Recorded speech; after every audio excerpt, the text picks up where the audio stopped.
Cumprimento as pessoas que nos acompanham de casa também através das nossas mídias sociais, no Facebook e no YouTube. Na missa de hoje, na noite da Quinta-feira Santa, missa que abre o Tríduo Pascal, nós celebramos o momento em que Jesus, com os seus discípulos, tendo tido ao longo do tempo em que esteve com os discípulos diversas oportunidades para celebrar com eles a ceia, Jesus faz algo especial nessa última ceia. O evangelista que nós acabamos de ouvir diz que Jesus já sabia que estava próximo a sua hora. Jesus já tinha consciência de que estava muito perto o momento e de que modo ele daria o seu sim definitivo, né, ao projeto do Pai. Ou seja, Jesus tinha consciência da proximidade da sua morte, consciência de que a salvação do mundo seria pelo derramamento do seu próprio sangue.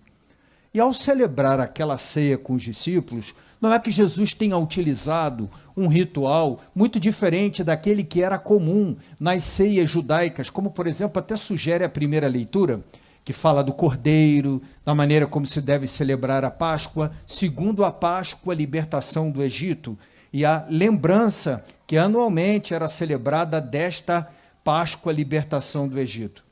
Mas Jesus faz algo especial.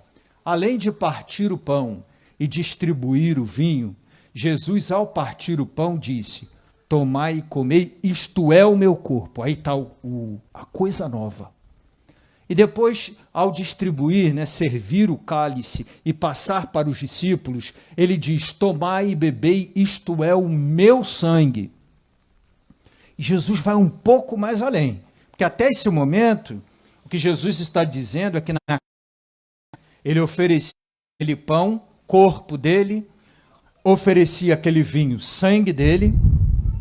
Jesus estava ali já sugerindo a maneira como ele morreria, derramando o sangue, oferecendo o pão do seu corpo e o vinho do seu sangue na cruz, dias depois, e ao mesmo tempo Jesus fez questão de oferecer a possibilidade de que aquilo que fora experimentado pelos discípulos naquela última ceia, com o pão e o vinho, e celebrassem: tomai e comei meu corpo, tomai e bebei meu sangue, em memória dele, que quem tomasse daquele pão, que não era mais pão, mas corpo, e quem tomasse daquele vinho, não mais vinho, mas sangue, tomaria do corpo e sangue de Jesus. Nesta noite acontece, então, a instituição da Eucaristia. Nesta noite, Jesus institui este sacramento que nos permite tomar, que nos permite espiritualmente alimentarmos-nos do corpo e do sangue de Jesus. É um sacramento de intimidade, um sacramento que nos permite comunhão, proximidade. Esse é o primeiro aspecto dessa noite. Eu diria até dois, porque um está muito próximo do outro. Primeiro, nesta noite, neste gesto, Jesus institui o sacramento da Eucaristia. E a gente deve entender isso como de presente, um alimento que nos coloca espiritualmente de pé, que nos fortalece, que nos revigora, para a gente tocar a vida, para a gente ir adiante. É um alimento de salvação que permite a gente se colocar de pé. Não sei se vocês já tiveram oportunidade, eu não chamo nem de oportunidade, mas o infortúnio de, às vezes, a gente ficar um tempo sem a Eucaristia, por uma razão qualquer, por viagem, porque fiquei sem um tempo, nos falta. Não sei se vocês entendem o que eu quero dizer, Que é algo que, do ponto de vista da nossa caminhada de fé, nos faz como cristãos e como igreja. É um alimento que nos coloca de pé. E o que eu disse que está muito perto da Eucaristia é a instituição do sacerdócio. Porque quando Jesus disse assim, fazei isto em memória de mim, ele está dizendo aos discípulos que ao fazerem aquilo, delegados por ele, ordenados por ele, eles fariam em nome dele, na pessoa dele.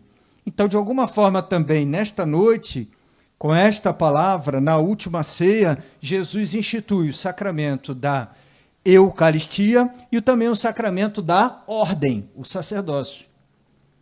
Por uma razão assim de tradição, a gente celebra isso mais na manhã da quinta-feira.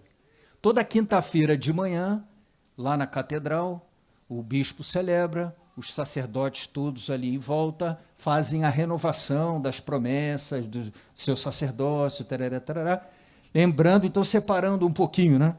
Deixando o foco da instituição do sacerdócio nessa missa do Crisma, dos Santos Óleos, pela manhã, o enfoque de hoje no sacramento da Eucaristia e no último ponto que eu vou falar agora e com ele eu termino, que é o de Jesus, né? O contexto em que ele institui esse sacramento. Rapidamente, já falei isso outras vezes, mas eu acho que é sempre bom repetir, né?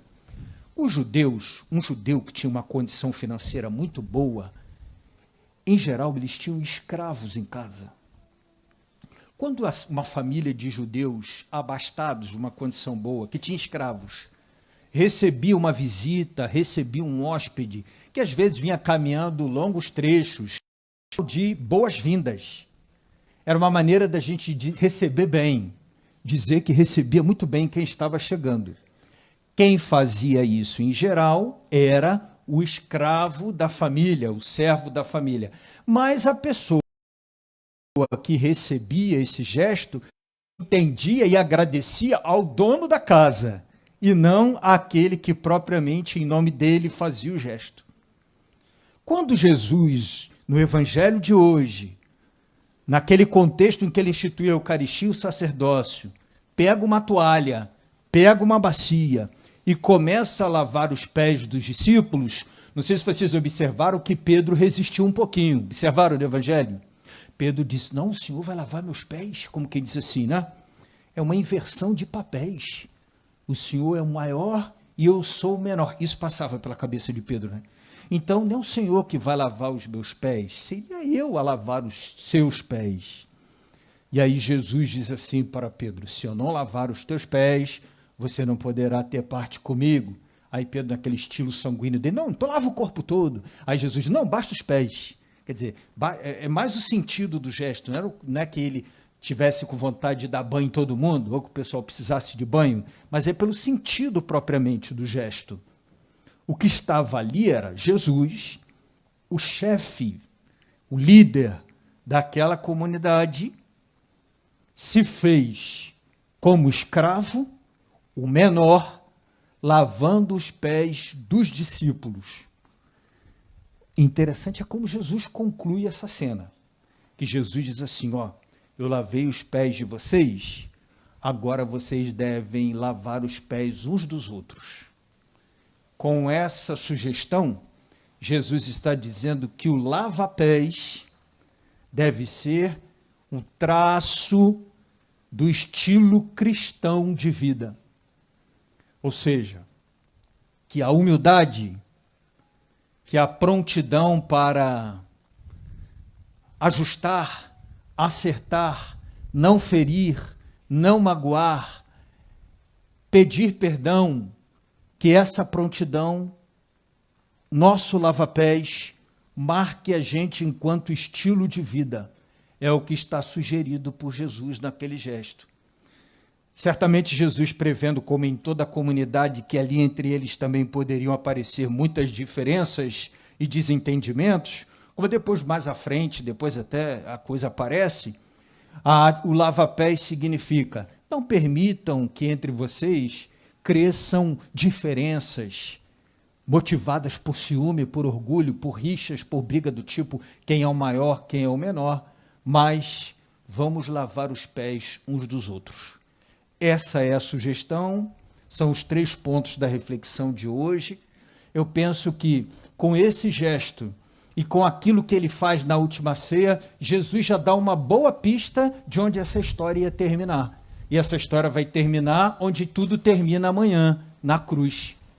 Quando ele morre na cruz, ele se faz o menor dos homens, porque o pior dos ladrões morria na cruz. Quando ele parte o pão e oferece o pão como corpo e o vinho como sangue, ele está sugerindo ali também que a salvação dos homens se daria pelo partir do corpo dele e pelo derramar do sangue dele, sugerindo até onde ele iria por nossa salvação.